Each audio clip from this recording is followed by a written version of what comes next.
চিংড়ি মাছ এমন একটি মাছ যেটা পছন্দ করে না এমন মানুষ আমি তেমন একটা খুঁজেই পাই না। তবে হ্যাঁ, আমি চিংড়ি মাছ খেতে পছন্দ করি না। আচ্ছা, আমার মতো কে কে আছেন যে চিংড়ি মাছ খেতে পছন্দ করেন না? অবশ্যই জানিয়ে যাবেন কমেন্টে।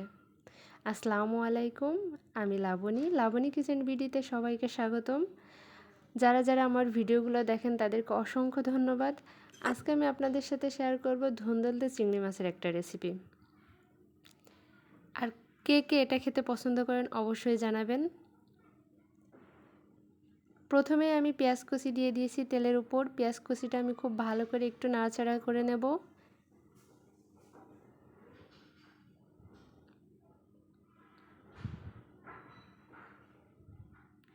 এরপর আমি এখানে কয়েকটা গোটা কাঁচামরিচ দিয়ে দিয়েছি। কাঁচামরিচটা দিয়ে আমি একটু নেড়েচেড়ে নেব।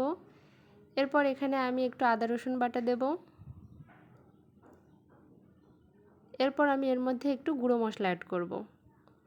এখানে আমি শুকনা মরিচের গুঁড়া, হলুদের গুঁড়া, পরিমাণ মতো লবণ, ধনিয়া গুঁড়া ও গরম মশলার গুঁড়া অ্যাড করেছি। এরপর আমি খুব ভালো করে মশলাটা মাখিয়ে নেব। মশলাটা একটু নেড়েচেড়ে কষিয়ে নেব।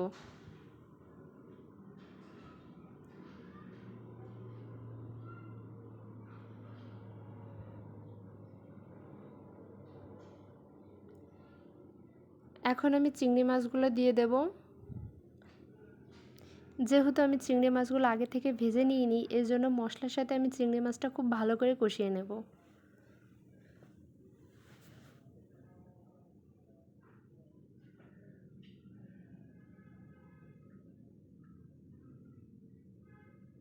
চিংড়ি মাছটা কষানো হয়ে গেলে এ পর্যায়ে আমি সবজিগুলো দিয়ে দেব। এই সবজিটার নাম কিন্তু আমাদের অঞ্চলে পরশ বলে, কিন্তু অধিকাংশ মানুষের মুখে আমি এটাকে ধুন্দুল বলা শুনি। কার অঞ্চলে কি বলে অবশ্যই কমেন্টে জানাবেন। এ পর্যায়ে আমি সবজিটা মশলার সাথে একটু ভালো করে নেড়েচেড়ে একটু পানি দিয়ে দেবো। এবার সবজিটা আমি একটু কষিয়ে নেব। এই সবজিটা রান্না করতে গেলে আমার সবথেকে যে প্রবলেমটা বেশি হয় সেটা হচ্ছে এই সবজি থেকে এত পরিমাণে পানি বার হয় যে আমি যতই অল্প পরিমাণে পানি দিই না কেন সবজিটাতে পানির পরিমাণ বেশি হয়ে যায়। এখানে আপনাদের ছোট্ট একটা টিপস দেব, যখন সবজিতে তরকারি রান্না করতে যে পানির পরিমাণ বেশি হয়ে যাবে অবশ্যই আপনারা পানিটা উঠিয়ে রাখবেন। ওই পানিটা কষানোর পরে ঝোলের পানিতে আপনারা অ্যাড করবেন। তাহলে সবজি ও তরকারির স্বাদটা ভালো থাকে আর রান্না করার জন্য এক্সট্রা পানিরও প্রয়োজন হয় না এবং অতিরিক্ত পানিটা ফেলে দেওয়ারও প্রয়োজন হয় না। দেখেন এ পর্যায়ে আমার রান্নাটা হয়ে এসেছে।